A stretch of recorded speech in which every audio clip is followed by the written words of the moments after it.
O maior problema fiscal do Brasil é previdência. Sim. Como você resolveria esse problema? É o seguinte, tem 3 perfis de brasileiros. O brasileiro que é produtivo, o improdutivo e o desfrutante. O desfrutante é o seguinte, são menores que não podem produzir, são aposentados, inválidos, né, pessoas que não conseguem produzir ou já produziram. Os improdutivos, que tem mais ou menos uns 70 milhões, fica falando que tem 12 milhões de desempregados, mas na verdade tem 72 milhões de pessoas improdutivas que estão sendo bancadas pelo governo federal. Aí você fala de que jeito? De todas as formas, né? A gente pode abrir os números. Eu amo números, sou analítico, já fui executivo em multinacional, eu amo número. E amo usar os números, que é a parte mais inteligente, né? Então o que acontece? O Estado, a maior parte da receita do Estado é imposto. E a gente vai ter que mudar esse cenário, porque as empresas nossas de economia mista, tipo a Petrobras, a gente é quase suficiente em petróleo, está lucrando, e o governo, ele coloca uma besteira, né, que foi colocada ali no final do governo do Michel Temer, que é o PPI, e o Bolsonaro estendeu isso, que é dolarizar nosso petróleo. Ele faz um estilo de vamos dolarizar pelo preço da importação, sendo que a gente produz a maior parte, e na hora do vamos ver, a população não ganha com isso. Então o caixa do governo está comprometido e não tem como baixar o imposto, tá? Tem gente que fala, então vamos baixar o imposto. Não vai baixar o imposto, a gente tem que aumentar mais receita. Então vou te dar um exemplo. Aonde que a gente arruma a receita? A receita número 1 que eu vou propor para todo mundo vamos pensar numa empresa chamada Uber no país. Então, como que a gente vai arrumar esse rombo? Aumentando a receita, é isso que eu faço. Na gestão, e no governo dá para fazer isso, a gente tem que ter despesa zero e custo alto. Sabe a diferença de custo alto e despesa zero? Não. Custo é o seguinte, todo dinheiro empregado, ele só é empregado se ele voltar. A despesa é um tipo de dinheiro que vai e não volta. Então, por exemplo, vamos falar para um cidadão para ele entender a diferença de custo e despesa. Se ele compra um iPhone 13 por 10 mil reais e esse iPhone é só para ficar tirando foto e postar e não ganhar nada com isso, eu falo para todo mundo, não faça isso. Agora, uma dívida de alavancagem, que é custo, eu estou comprando um iPhone para virar social media, para tirar foto, para trabalhar para alguém, isso gerar retorno, isso é custo.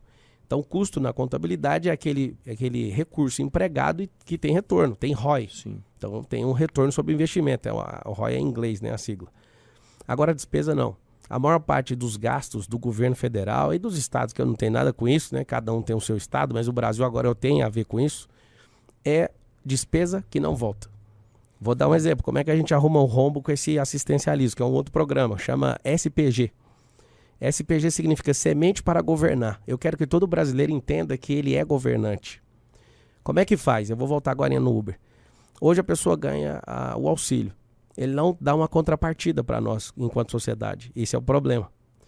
Então, como é que faz para ter a contrapartida? A gente vai criar o SPG, não vai anular nada de quem já criou o programa, que veio desde Fernando Henrique, né, e passou por o governo do Luiz e companhia e no Messias agora. A gente vai oferecer para a pessoa o seguinte, você quer entrar num programa onde você vai ganhar mais? Quero. Então, eu espero que a cada 10, opte no primeiro ano por esse programa. A pessoa é o seguinte, se você der um dia de trabalho para a sociedade, a gente aumenta R$70 no programa. Aí ela vai cadastrar num outro, ou seja, eu estou te dando mais semente para você governar, para você prosperar. O que acontece na periferia? Eu vim de periferia, estudei em escola pública, a maior parte da minha vida, eu entendo o que acontece. Quando alguém começa a prosperar, chama a atenção de todo mundo. É a questão da média, né, na sociedade, do ambiente. Essa pessoa entregou um dia, ela conseguiu lograr êxito por um período, então nós vamos colocar ela no 2 dias. 2 dias a gente aumenta o seu pagamento. Ou seja, ela está produzindo para o Estado, para a sociedade. 3 dias, 4 dias, eu vou chegar lá. 5, 6, o máximo é 6 dias. Você entrou nesse programa, a gente viu que você está apto para começar a empreender, a gente quer te ajudar. A gente vai te ensinar a ser um microempreendedor assim, assim, assim, o governo vai lá. Como é que volta o dinheiro, tá? Primeiro eu coloquei ela na escala de produção. A gente precisa de oxigênio, de gente produzindo. Depois, ela tem aptidão e ela foi treinada, ela está afim, e você vai ver, tem muito brasileiro que precisa só de realmente instigar ele, incentivar ele. A gente vai colocar ele, e depois que a empresa ou a microempresa chegar num break-even point, que é um ponto de equilíbrio, ele começa a devolver esse dinheiro. Isso vai levar alguns anos. Mas aí a gente não quebra o país como ele tá caminhando para realmente quebrar o caixa. O que quebra uma empresa, Arthur, e o que quebra um governo, não é prejuízo, tá? Não é, agora vamos tomar 1 trilhão aqui de precatório. Se a gente arrola para 25, 30 anos para pagar e consegue pagar. O que quebra uma empresa e um governo é falta de dinheiro no caixa. E aí o que acontece? Eu te falei de como transformar o programa, vai levar alguns anos para isso. A gente consegue fazer esse programa entrar em break-even e eles conseguirem devolver com pequenas quantias para ir abençoando outras famílias. Agora, voltando no Uber, que é fazer o Estado investir em startup, fazer o Estado, né, criar um ministério de startup no Brasil. Eu sou investidor, faço parte do maior grupo do Brasil hoje, do Bossa Nova, e a gente investe em startup, a gente tem 1.000 startups lá investidas. O governo federal vai começar a investir a partir de 2023, por quê? Porque aquilo chama escala de dinheiro, de escala exponencial de dinheiro. Vou te dar um exemplo. Falando da Uber, que já foi uma startup. Por que a gente tem Uber? Tem alguns outros que não conseguiram lograr êxito. A gente tem um aplicativo desse. Por que o governo federal não investe nisso? Eu posso te falar, vai custar uns 100 milhões de reais fazer uma plataforma desse nível.